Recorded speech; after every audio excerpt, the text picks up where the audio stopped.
Multiple leg का जो प्रश्न है वो बहुत इंपॉर्टेंट है। और मेरी कैसे लेग्स ओपन हुई, क्योंकि हमारे यहाँ मल्टीपल लेग स्टार्टिंग से रहा, कभी कोई बाउंडेशन नहीं रही, लेकिन कल्चर चूंकि 2 लेग का रहा, सब लोग 2 लेग ही चलाते थे।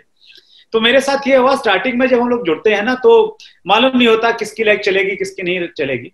तो मेरी 2 लेग चल गई और एक व्यक्ति ने मेरे ऊपर में एक कमेंट किया कि भाई इनका तुक्का लग गया और तुक्के की वजह से इनकी दोनों चल गई, क्योंकि उनकी एक चल रही थी, उनकी दूसरी नहीं चल रही थी।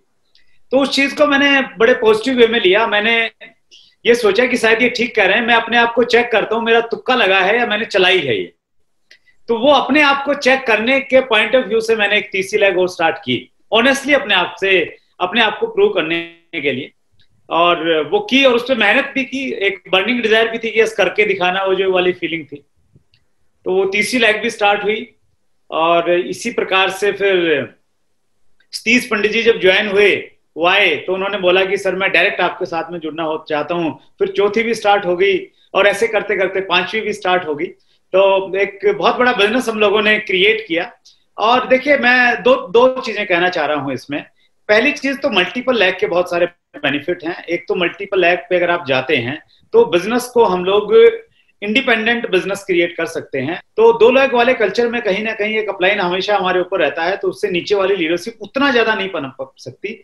जबकि जब हम लोग ओपन बिट्स में जाते हैं, नए व्यक्ति के साथ में काम करते हैं और उसको खुल के काम करने का मौका देते हैं, तो इंडिपेंडेंट हम बिजनेस में बोलते हैं कि we are IBO, independent business owners. तो वो वाली फीलिंग क्रिएट होती है मल्टीपल लेग में। दूसरा बेनिफिट ये मुझे लगता है कि एक असली लीडरशिप, एक स्ट्रॉन्ग लीडरशिप क्रिएट होती है।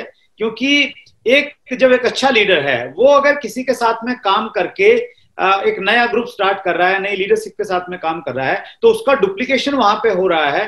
तो एक स्ट्रॉन्ग लीडरशिप उसकी कॉपी फास्ट गति से शुरू होती है, क्योंकि डेप्थ में जाके वो काम नहीं करता जब वो एक नई लेग के साथ में करता है। तीसरा मुझे इसका फायदा ये लगता है, इससे बड़ी इनकम के एग्जाम्पल क्रिएट होते हैं, वो लोगों को अट्रैक्ट करते हैं।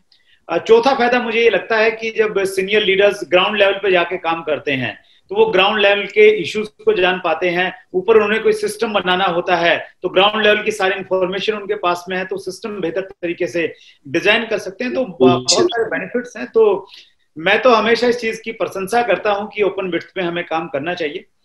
और रही बात आपकी ये कि भाई कोई लोग नाराज नहीं होते हैं, सबको साथ में लेके कैसे चला जाता है, उसमें सिंपल सा मेरा ये मानना है कि आप अगर नई लेग खोल रहे हैं तो पुरानी पे से आप ध्यान मत कीजिए, उतना ही ध्यान रखिए जो आपके पास में एक्स्ट्रा टाइम था या आपने जो सीखा है उस सीखे हुए चीज को इम्प्लीमेंट करके आप नया ग्रुप चलाइए। पहले वाले लोगों को आपको बिल्कुल नहीं लगना चाहिए कि आप उनको इग्नोर कर रहे हैं। और मैं बहुत ऑनेस्टली एक चीज कहना चाह रहा हूं, मेरी जो सबसे पहली ग्रुप थी, जो बड़ा ग्रुप था, आज भी मेरा काफी सारा समय उसमें जाता है और मैं बहुत इमोशनली अटैच हूँ एक एक व्यक्ति को। चूंकि मैंने अब उनके साथ में काम किया तो उनको मैं कैसे छोड़ दूं, मैं इसलिए नहीं छोड़ सकता कि उनका वॉल्यूम बहुत बड़ा हो गया है। तो वो इमोशंस हैं और वो इमोशन कभी जाने नहीं चाहिए, और वो इमोशन नहीं जाएंगे तो फिर आपसे हर लोग खुश ही रहेंगे। तो ये पार्ट है।